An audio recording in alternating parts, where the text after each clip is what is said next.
Welcome to this week's episode of Faithful Witness with Terrance Carroll. I'm Terrance Carroll, an ordained Baptist minister, a public theologian, a lawyer, and the former Colorado Speaker of the House. On each episode of Faithful Witness with Terrance Carroll, we explore the moral questions shaping our democracy, culture, and society from the perspective of the prophetic witness of the Black church. I am so excited to have on this week's episode Colorado State Representative and Assistant Majority Leader Jennifer Bacon. She represents House District 7, which encompasses most of far northeast Denver. She is, in my opinion, one of the strongest moral and ethical voices in the Colorado General Assembly. She's a pastor's kid. Both her parents are veterans of the civil rights movement. Her grandparents were part of the Great Migration from the South to the North, and she's never forgotten who she is and where she comes from. She's always unapologetically who she is and committed to standing in the gap for the least of these. So I hope you enjoy our conversation on this episode. Remember to like, subscribe, and comment. It helps out the algorithm. It helps other people to find this podcast. And on to this week's episode of Faithful Witness with Terrance Carroll.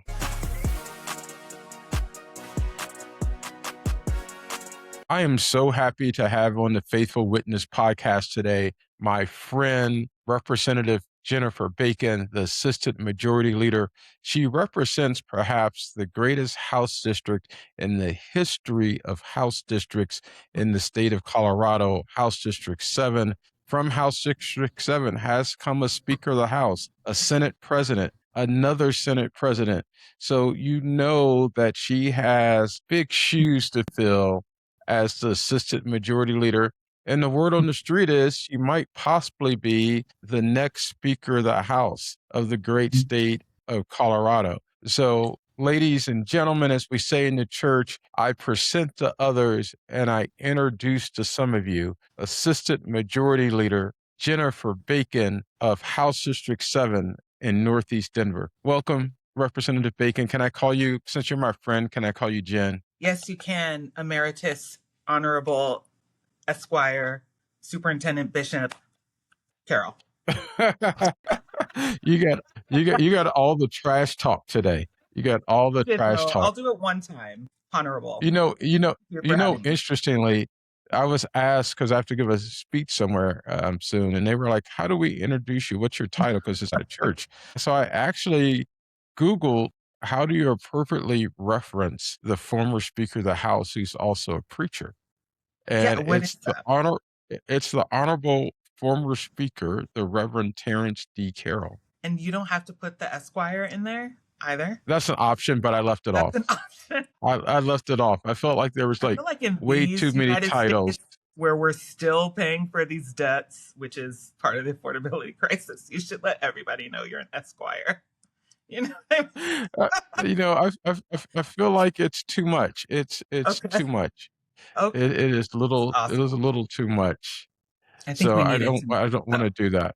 Okay. But I think if my mother were alive, she would insist on everyone calling me all the things. But she's not alive. I get to decide the things that people call me, and so I'm just gonna leave it at that. So so for people who don't know you, tell us a little bit about who Jen Bacon is, how she got here, who your people are, who you be.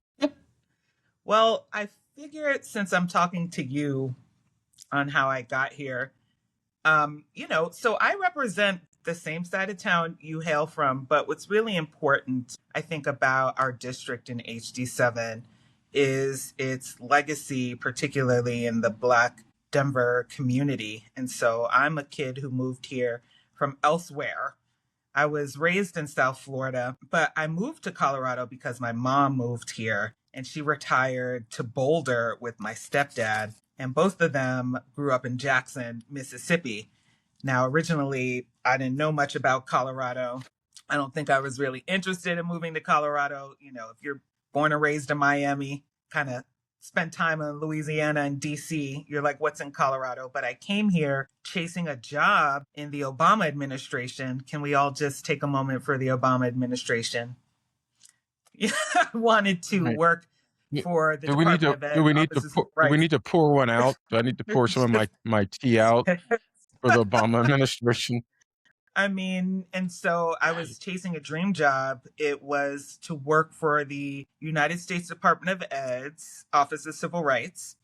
And when I was looking at the federal jobs, I graduated law school. There were openings in Cleveland, Kansas City, or Denver. And I was like, oh, my mom's in Colorado. Maybe I'll apply to Denver. And so I was a finalist. And so I moved out here. And interestingly, though, I also graduated law school during the recession, 2009.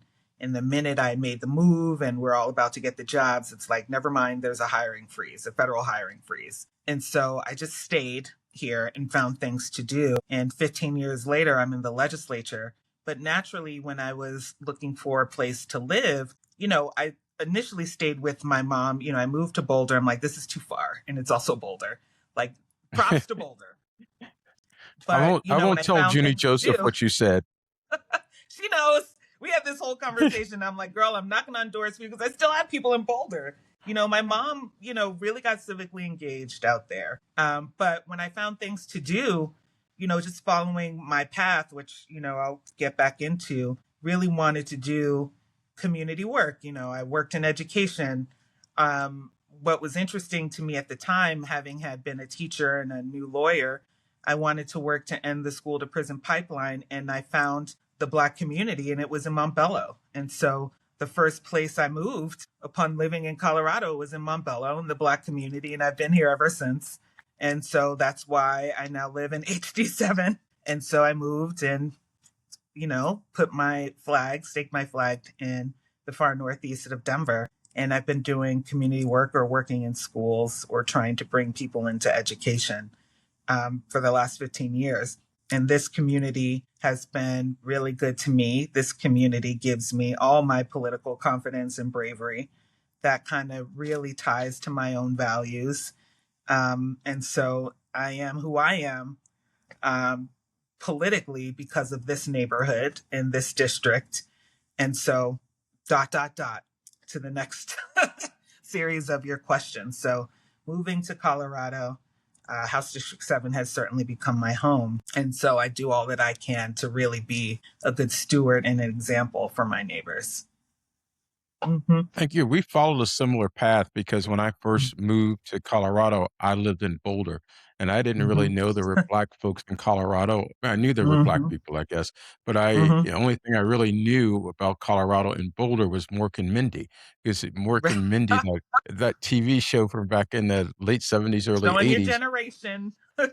I know I'm showing my age. I'm showing my age, if not the gray in my goatee had not shown it off already. And so I was like, I'll go to Boulder. And when I first got to Boulder, first question someone asked, and I grew up in Washington, D.C. Then I went to Mm-hmm. college in Wakanda at Morehouse. And the first thing someone asked me when I get to Boulder is, are you a new member of the football team? I was like, really? Can a brother come to Boulder and not be on the football team? I mean, I think I'm we all just got saying. that. We all got Yeah, that I where mean, we're like, going, right? Okay. and I would have been a track runner instead. But so in your recent interview, yeah, exactly. If they said, are you on the new guy in the track team?" That might have worked, but no. Listen, yeah, and this other You're thing. better than me. I'd be like, well, what do I get? If I'm just kidding. Maybe. Just kidding. I read someone the riot act basically. So you talked about one of your things and being in far northeast in the northeast, and we both share that because we both eventually made our way from Boulder down to Mm-hmm. northeast Denver and made it our home. I mean, even though I don't live in far northeast anymore, I'm still close enough living downtown. Yeah. But you talked about your theory for the case and opening your doors for your neighbors in a recent interview and kicking those doors in, almost like you're the political SWAT team leader. You're kicking doors in for people and making a way for them. I'm reminded of the old gospel song, "The Lord will make a way somehow." Mm-hmm. Jennifer Bacon will make a way somehow for the people of HD7. So when you look at your calling, When you look at your calling to public service, what is the moral or spiritual foundation that keeps you grounded when the Capitol gets noisy and distracting? Mhm. I just really think about why I'm here. As I look at you on my screen right now, behind my tablet here is a postcard of the march in Memphis, the last reason Dr. King was there, Right. and I just see all the men holding the poster, I am a man. And my story, it's interesting. I think I am like the elder millennial. Someone had the nerve to say something about geriatrics the other day. I will say, hold my hoops about my generation. But the one thing that is really important to me, and I think in not only the time I was raised, but how I was raised, is, my parents are the children of the civil rights movement. And our dinners, I don't know if they knew this, but we would hear their experience and, quite frankly, a little bit of, I think, the purpose to which they set me on my path, which wasn't just so I could get a job and, be able to thrive. Part of what they raised me to understand was that the work may not be done and I would need to go be equipped, not just to help myself and my immediately family thrive, but maybe I also had a role to play in supporting our community in thriving, you know? And so when I was running for school board, part of my stump speech was really about how my grandfather even got to Chicago. My grandfather was born in the Mississippi Delta. And I swear he told me the story. My dad and my brother was with me. My dad was like, was that really what happened? But we were like on the side of the road once at a gas station, because this is how it is in Mississippi. When you want to eat, you can stop on the side of the road. We got some plate of black eyed peas. And I was like, Granddaddy, how did you even get to? We were like in Oxford somewhere. I'm like, how did you even get to Chicago? And he said, well, my dad got in a fight with a white man who was like stealing our chickens. And the next thing I know, I'm on a train going to Chicago, right? Because you couldn't get in a fight with a white man in Mississippi and live. Like that was the point of that story. And the Right. reason why I even brought up that story was because I was really struggling in school and college. I got like arrested. I was failing. And I had a one black dean at Tulane University. And thank God there was one black woman who was there to care about the other black students at that school. And she was like, tell me why you're even here. And you told me about your grandfather. And given what he did, why are you failing? You know what I mean? That's what she said to me. And she was like, get it together. And all of that culminated for me to understand that I had a larger purpose. Like people made a way for me to be there. I should not be wasting the opportunity. And I need to be doing something for other people as well. And from there, I became a school teacher. It was important for me to teach other kids who look like me. I became a lawyer. And even in law school, I wanted to work for Obama, right? I wanted to do civil rights work for Black people and for Black kids. And so all of that, culminates into a set of values for me. And so for me, it's always been for my people type of thing. And I will just not be knocked off of that. That is my stake in the ground. That is what keeps me, steady through all of the storm. At the end of the day, I will not be moved from that. And I think that's been really helpful in a world of politics where you're just bombarded by all of these other people's self interests.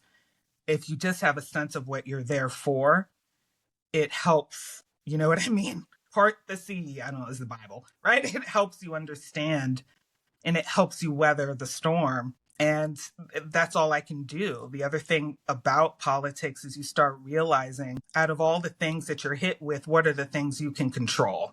And the only thing I can control in that building is myself. And I will be the example that I want to set and I want other people to be. And this is what I will control about myself. I will pull the levers that I can pull and I will open the doors that I can open and I will kick open the doors that I need to kick open if it will be for my people. I mean, that's a Mm-hmm. very strong why, because I'm a big believer that if you go into public service, you have to have a strong why that grounds Mm-hmm. you. Because if you don't have Mm-hmm. that strong why that grounds you, you're likely to be tossed and driven, as the old black folks in church would say, by the wind and the sea as it comes Mhm. along. And Mhm. as they used to say, you have to have Christ the solid rock on which you stand so that you're not tossed and driven by the ravages of the sea. And it's easy to happen, as you know, at the Mhm. Mhm. legislature because you got all these folks coming up to you and you're like, Representative Bacon, and you're the greatest person in the world for however long, how many days it is in the legislature. People are glazing you, as the kids would say. Mhm. And then without the grounding, you could get caught up in the glazing. The Mhm. most interesting part of your story for me is that you're a child of the Great Migration, many Mhm. generations removed. And I've talked about the many aspects of the Great Migration before because it wasn't just one Great Migration, it happened in chunks of time, Mhm. the Great Mhm. Migration. And oftentimes, like with your grandfather, it was a safety issue, but it was Mhm. also an opportunity. And when I Mhm. listen to you, you still pick up on that opportunity part, creating opportunity for generations you don't even know exist yet. And that sounds Mhm. like part of what you're doing. I mean, maybe it did take me until I was 40 to like really appreciate my parents. So shout out to the parents, you know. My dad is my spiritual guide. He is in ministry, and even just watching his own journey as he had to go through all his professional growth and challenges. I think every single one of my parents and step parents had to probably sue somebody over racial discrimination. My parents, my mom's generation went through the talented 10th to now. You know what I mean? She went to Fisk, Right. for example. She came Shout out out of to the Jackson, HBCUs. and then my dad, he went to Wash U in 1969 and 70, but he was, my grandfather, he's the son of my grandfather, who was a World War II veteran who probably lied about his age to enter the military, who was black in the GI Bill, and the GI Bill didn't really live up to its potential for the black community, right? But my grandfather was the only one, and like everybody in the family, if there was anybody who even wanted to go to school, he would say, "Come live with me in Chicago," to educate any kid, right, who might want to go to school on his side of the family, right? And Right. so, and that was the thing for, you're right, like for that first wave of migration, my mom was the first to go to college, but her mother and her mother's sisters, where they grew up, they would not educate black kids past the 8th grade. So her mother had to go live with family in Jackson, which was the big city in Mississippi, to even finish high school, right? My mom graduated in 1970 in Jackson. She was the last class of a segregated high school because Jackson just did not want to integrate after Brown. You know what I mean? In the 50s. Right. And these are like the stories that you hear. And so at the end of the day, you also need a sense of purpose and fortitude to withstand those things. Even now, when I see what's going on with the Supreme Court and all of these things, and even in the Capitol and Make America Great Again, it's just kind of the thing that shocks me the most is people forget that people are still alive that went through this. It hasn't even been a Absolutely. lifetime yet, Not even a generation. you know? And and so I'll just time out there. And so some of this requires fortitude. My father, God bless him, because, I'm like, I don't know. The funny thing is, I can recite the books of the Bible. I don't think we were allowed to trick or treat till I was probably in 10th grade. I forget that. Like sometimes being a church kid, right? And sometimes I curse. In that article, I cursed. My dad sent it to his friends and family. It's like, there's colorful language in here, being a PK sometimes. But he just has to remind me sometimes. He's like, you're going to be okay because you are my child. And God said you're going to be all right. And I have to remember those things. And all of that, all of the generational muck. And then you go into the Capitol and you have to legislate. You have to remember you are kept by what, God, your parents. There's a generational experience. And then you have to make decisions for people today. And if you don't have a sense of that, sometimes the world in itself will just break you down. And I think what people need to understand too is, at the end of the day, policy making is people work. These laws are man-made. It is not the sun also rises and water is wet, which means laws can also be unmade by people. And so you have to remember that policies and politics are about self-interest, about being able to manage, what's going on with people and relationships, and trying to help people to continue to recognize that we can be values driven and give these issues and the people you are serving the respect they deserve. Like that's at least my take on it in a nutshell. I hope that And all of that made sense. no, you always make sense to me. And as a minor pivot from that, in terms of your story. And by the way, tell your father, and hopefully he watches this, and I'll be like, your pops. When I was interim pastor at Macedonia Baptist Church, she did come to church and sit through the entire service. She even knew some of the songs. So I want you to know. Long. She was clapping. She even still has black church rhythm. So she's doing okay. She's doing okay out here. So eventually when I'm pastoring my own church permanently, I'm going to make sure she becomes a member, get on the usher board, all the things. Maybe have her be the trustee. We're going to get her to do White the glove. things, Pops. Yeah, the white gloves. She's going to do all the things. But that actually helps me get to my next point, because those of us who grew up in the Black church, one of the things that was important about the Black church, it gave us our first opportunities to lead, gave us our first opportunities to do public speaking, and we were encouraged to speak out on behalf of our community and to be unapologetic in speaking out on behalf of our community. You're clearly unapologetically you every time you show up. I mean, even from your clothes to your hair to how you speak, you are Jennifer. And if I knew your middle name, I would call out your middle name. But you are clearly Jennifer, insert middle name Bacon, every time that you show up. So, and it's clear that you're anchored. So how do you balance being unapologetically who you are, anchored in who you are, and still build consensus among diverse factions within the General Assembly? Yeah, I think it's because of me getting to the place where I can be unapologetic about who I am. Part of that journey was wanting to actually be received because of who I am. It's, people these days want to really lament DEI. And what that really is about is embracing this notion that diversity is not a bad thing and that people bring, really great insights and strengths. And that's what inclusion is. And when you embrace those values, you start to appreciate that by everyone else. And part of my leadership style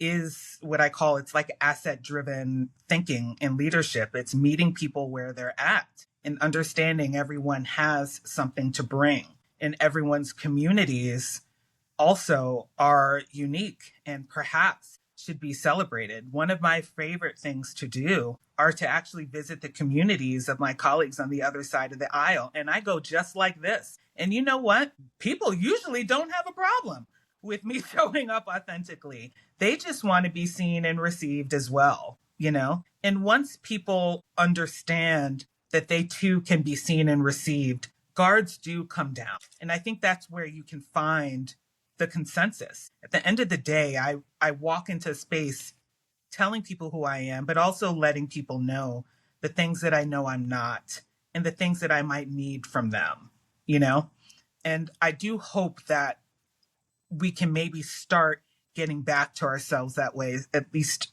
politically. Colorado is, I think, starting to get wonderfully unique that way. We are a state where 1 million people have moved here in the last 15, 20 years. I mean, actually, which means we have to figure out how to still be a Colorado that was wonderfully Westernly unique for the last 100 years, that has people who have moved here from other places, that now we need a lot of things. We need to figure out not only our culture, but how do we build an infrastructure with people who have ideas from the Midwest and California, who has to figure out, for example, what is our gun culture in a place that has bears and coyotes and people who moved here from the East Coast, right? Like we have Right. to figure out how to be Colorado. We have to figure out water in a state that's in drought, but we still grow and ranch, right? And we can't, so Right. we have to figure out how to bring different ideas together. And I think this is the same issue Democrats are having. And we cannot walk into a room with a fixed notion of anything. And if you do not care for diversity, nor know how to embrace it with a lens of people have something to bring, we will do nothing but pull ourselves apart. I mean, at least that's what my idea of it is. And if I can't at least understand that for myself, then how can I understand that for anyone else? You know? And even when those folks' notions are contrary to what your notions are, you still have to hear them. That's part of diversity. Mhm. You still have to engage in conversation with them to understand, in my opinion, why they are the way they are, even if I think you might be a little crazy. I mean, I'm gonna sit, I'm gonna I'm gonna at least sit down with you and try to Mhm. understand if there even is a common path for us to go down. Right. Because sometimes there's not a common And the path. more you, yeah, but even the more you do that, you also understand how issues began way upstream. It also helps you be more preventative. You know what I mean?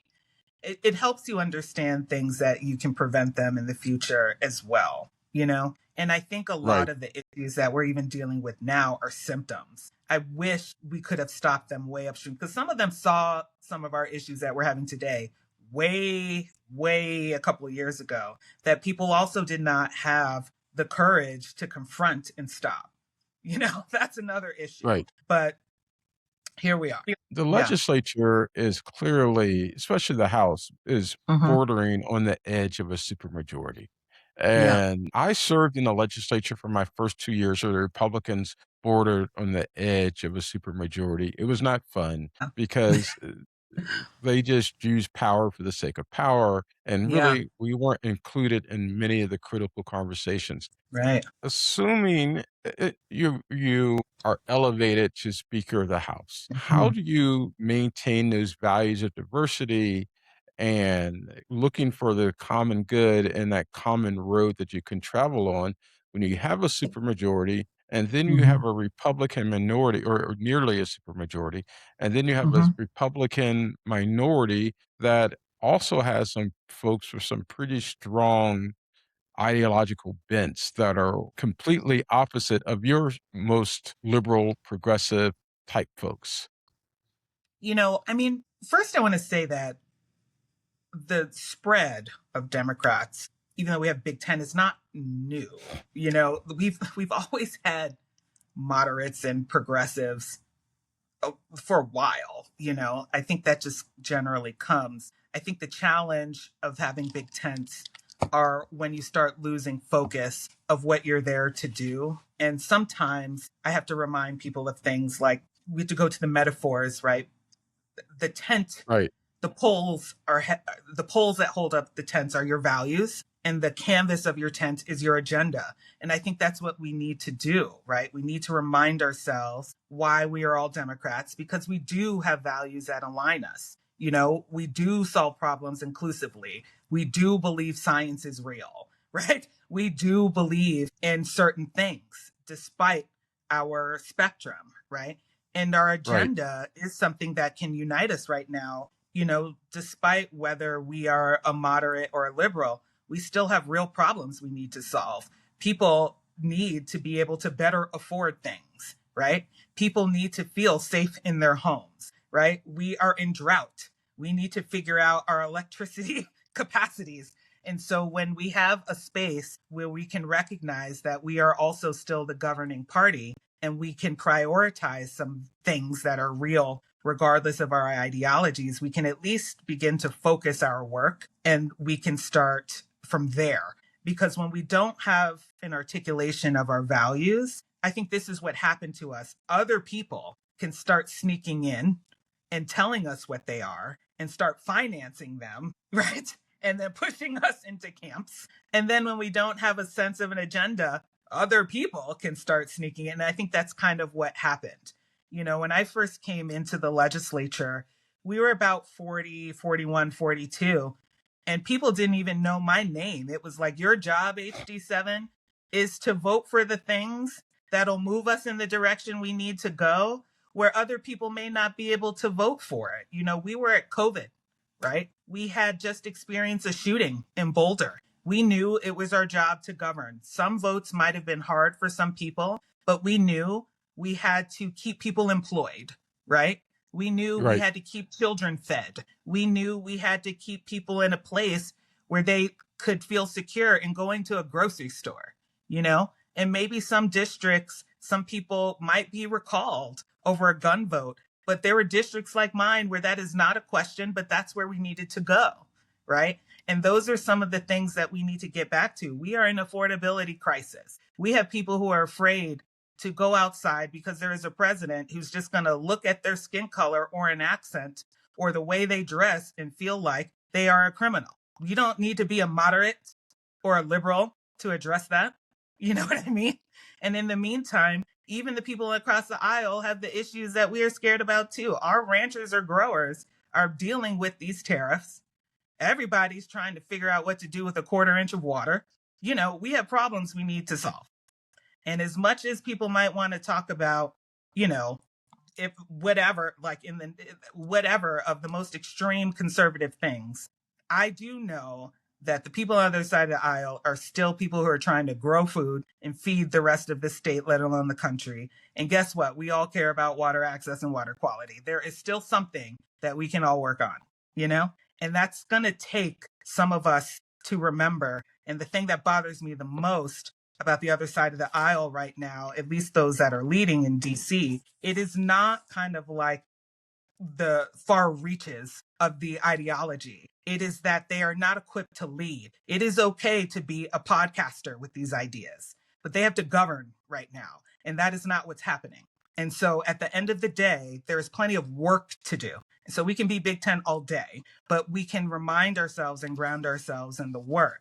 And I think the great thing about the Democrats that I will always remind ourselves of is we are still the best people that are positioned to support our neighbors and to govern. We are the teachers, the social workers, the doctors, the small business owners. And because of that diversity, I do believe it is a strength, and I will never back down from that. DEI should live all day, every day. I don't care. Right? And we are our own best assets. And we are here for Coloradoans, and we are best equipped to deliver. And we will. And I think that's something that we can at least remind ourselves of every day to help people get a better sleep at night, you know? What you just said feels like a good pivot to my final question. It's not lost on me that should your colleagues vote to make you Speaker of the House, you'll be the first Black woman to ever be Speaker of the House, the second Black person to be Speaker of the House. What does that historical moment mean to you?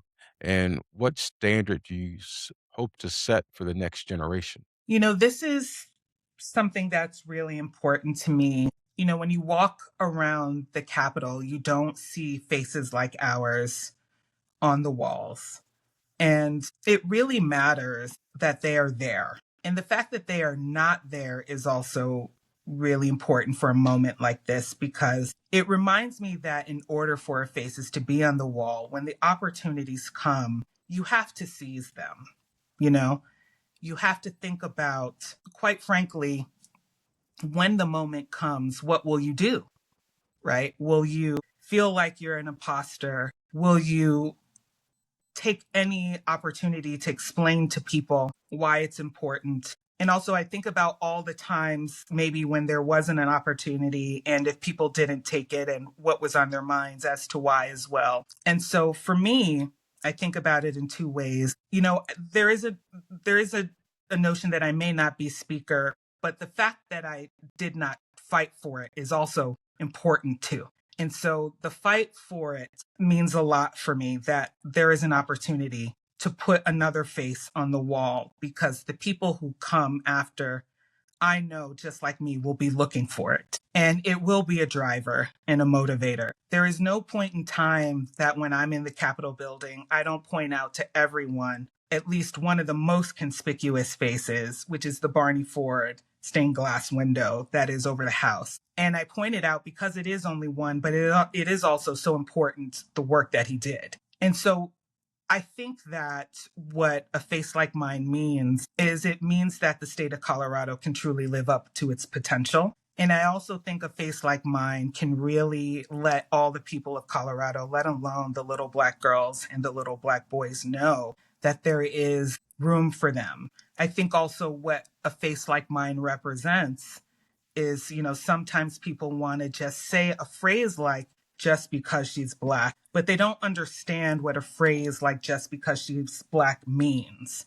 It means that if I can be here, having gone to every room where I'm the only one, having built up a resiliency for that, having gone to every room, having to explain things on top of just being normal, like everyone else doesn't have to explain things, having to explain every movement. Like if I'm not in a room, uh, this is what's happened to me. If I'm not in a room on a vote or a memorial where a police officer has died, people get to say to me that I hate cops just because I'm not in a room. Whereas if a white person's not in a room, maybe they were working, I have to do 2 or 3 times more things. So if it is a vote just because I'm Black, it means 6 times more something than someone who is not. And so I will claim I'm here just because I'm Black, because it is a demonstration of what work is. And so that's what it also means to be a first and to be a Black face. It is something to be embraced and something for people to also understand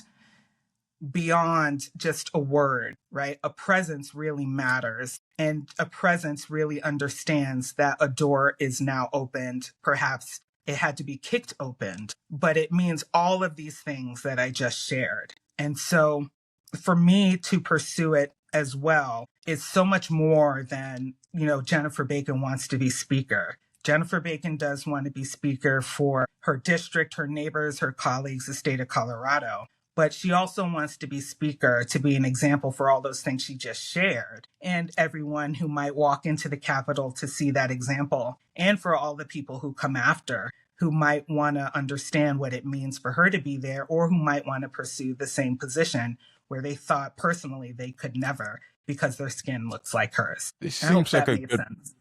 It made sense, and I feel every word of it because, I've been in that situation and having to been the first, and I don't want to be the first and only anymore. We've had this conversation where I've said Mhm, I'm sick and tired of being the first and only. So you know where my mhm, thoughts and prayers are in this situation. And it's important for people to hear what you just said, especially when it comes to expectations that are placed on us, a double standard that's placed on us, and the fact that they don't really understand that our folks, the folks who did the Great Migration, the folks who were part of the Civil Rights Movement, have always told us we have to be 2 or 3 times as good to be mhm, seen as equal, even on the most basic level. And I needed mhm. people to hear what you just said. And so that seems like a good place to close out our conversation. I want to thank you for being here on the Faithful Witness with Terrance Carroll podcast today and sharing your unapologetic self, your authentic self, the self that makes you not just a political leader, but a moral and ethical leader and a moral and ethical voice in the House of Representatives and in the General Assembly and throughout our state. I want to thank all of you who watched today and listen or wherever you listen to this podcast, Apple, Spotify, or YouTube. And by the way, do me a favor, subscribe, like, and comment so that this gets into the algorithm. And I want to close as I always do. Remember to tell the truth, seek justice, and love the people. This is Faithful Witness.